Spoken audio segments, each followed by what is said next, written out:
Welcome to Chillin' 101. We hope this video helps.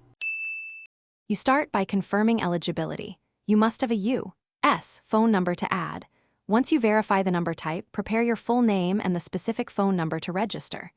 Make sure you're the owner or primary user of that line. This prevents delays. Next, choose whether to register online or by phone because each path needs slightly different steps. Once done, move immediately to the official registration interface. Don't skip this active first step.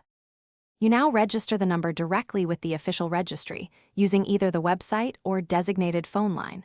Type your name and number exactly. Small typos create failures. When prompted, complete any verification and email or call to finalize submission. Once you complete verification, the registry processes your entry, so make sure to note the confirmation.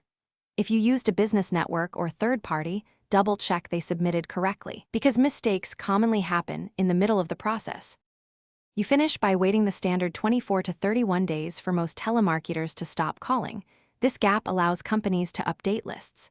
If calls persist after that period, file a formal complaint and include call dates, times, and caller ID details. This makes enforcement possible.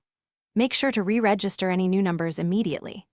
If you still get unwanted calls, block numbers and use carrier spam filters while you pursue the complaint, because technical.